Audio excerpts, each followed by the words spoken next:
Bonjour et merci de recevoir le pain de vie chez vous. Jésus aborde dans l'évangile de ce jour un thème très important dans notre vie de foi, le thème de l'authenticité et de la mise en pratique de la parole.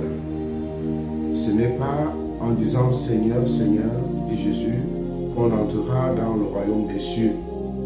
Alors que faut-il faire si la prière seule ne suffit pas?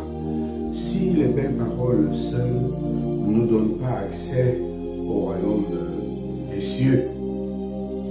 Jésus lui-même nous donne alors une clé.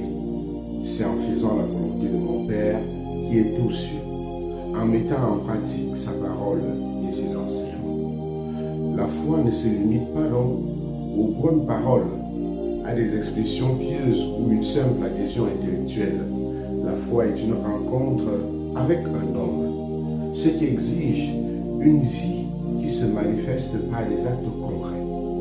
Il ne suffit pas de se dire chrétien, il faut vivre en chrétien, c'est-à-dire en faisant la volonté du Père.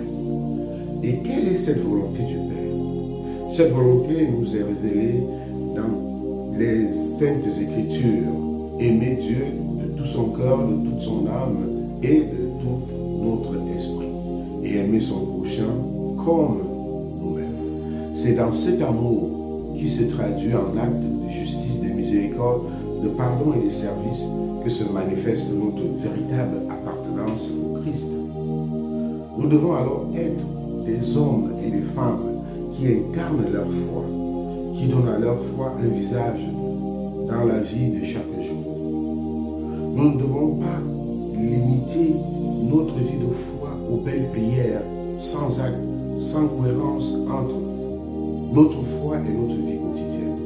La prière devrait nous ouvrir aux autres à travers les actes de charité, en choisissant la vie et qui nous rend plus humains, qui nous permet d'être plus proches de Dieu, qui permet la proximité. Il s'agit alors de dire aux autres la proximité de Dieu à travers les actes concrets.